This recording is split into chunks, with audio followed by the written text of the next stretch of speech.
Se você está enfrentando problemas com Fast Connector quebrado, reclamação de internet lenta e retrabalho na sua rede, assista essa história até o final, que com certeza ela vai mudar muito o seu ISP ou a empresa que você trabalha.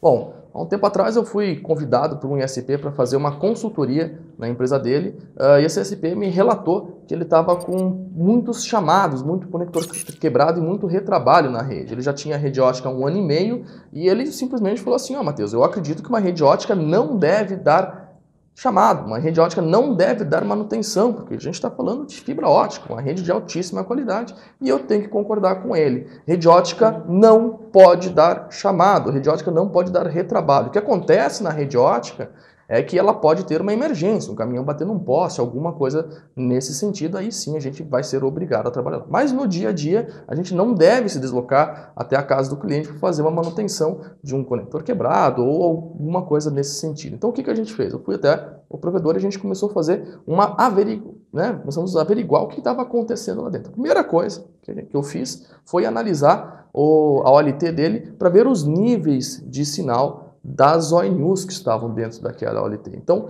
tecnicamente falando, na maioria dos casos, em cada porta-PON a gente pode ter uma diferença máxima de 3 dB de sinal. Então, a gente trabalhou, eu fiz os cálculos de potência, a gente descobriu qual que era o número de sinal máximo que poderia chegar lá. No caso daquele cliente era menos 22, né? Os clientes eram tudo próximo, então a gente chegou num parâmetro de menos 22. Então não poderia ter nenhum cliente acima de menos 22 e não foi isso que a gente viu na rede. A gente viu na rede uma diferença de sinal absurda. Tinha ONU com menos 28, menos 25, menos 31, menos 17, menos 15 e aí a gente já percebeu que a rede dele estava totalmente desestruturada. A primeira coisa que a gente fez foi organizar a rede ótica desse cliente, né? Tudo padrão 1 para 8, 1 para 8. Em algumas regiões a gente estava trabalhando com 1 para 4, 1 para 16, mas o padrão de sinal se mantinha o mesmo. Após 3 meses, o nível de problemas diminuíram, mas ainda não tinha sido tão grande, e eu voltei lá para continuar fazendo a análise e descobrir o que estava ocasionando tantos problemas. Então, a gente descobriu que, depois daquilo, os técnicos manteram um padrão de qualidade de ativação. Todo cliente que era ativado com, no máximo, menos 22. Porém, com o passar do tempo,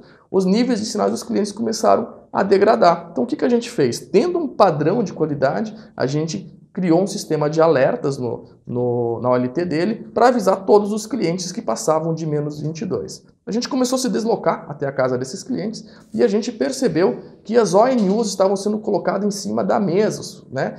Então, os técnicos estavam fazendo ativação e colocando a ONU em cima da mesa. O que acontecia? O cliente, como é curioso, ele ia lá, mexia na ONU, tirava o conector, colocava o conector, a faxineira vinha, mexia e dava uma série de problemas nos Fast Connectors, já que eles não são feitos para ter manutenção.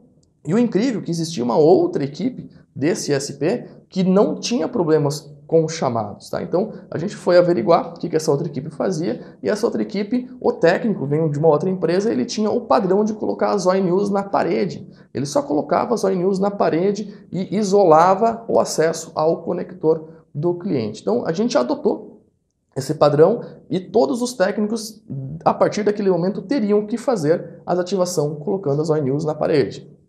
Resultado, o que aconteceu? Não mudou nada. Os técnicos não fizeram o trabalho, eles iam fazer a ativação do cliente, queriam fazer várias ativações no dia, e como não existia ninguém fazendo uma análise, ver se esses técnicos estavam mesmo colocando a ONU na parede, não mudou nada. A gente teve que criar um outro processo dentro do ISP, no qual a gente bonificava os técnicos que faziam a instalação, botavam na parede e batiam foto e mandavam para o provedor. A gente criou um processo e aí a gente conseguiu reduzir drasticamente a quantidade de chamados da rede ótica. Por que isso aconteceu? Porque a rede ótica ela é feita para ser instalada e não pode ser mexida. Como o cliente vai lá, mexe no conector, tira e coloca, essa rede ótica tende a dar problema. Como que a gente fez para identificar todos esses problemas? Tudo através do cálculo de potência. A gente definiu um limiar de potência e todas as ONUs, todos os clientes que estavam fora desse limiar de potência, a gente já sabia que esse cliente poderia ser um cliente que está com problema de qualidade de internet, nível de sinal, alguma coisa estava acontecendo. Então, com uma solução simples, que a gente tirou através do cálculo de potência, a gente conseguiu diminuir em até 50% os chamados desse ISP, colocando as ONUs na parede. Lembrando que o fato nesse cliente simplesmente colocar o ONU, falar para os técnicos colocar o ONU na parede não resolveu nada. A gente teve que ter uma manutenção, uma sequência em verificar se esses clientes estavam ruins ou não. Coisa que é muito difícil de fazer se tu não tem um padrão de sinal na sua rede ótica, né?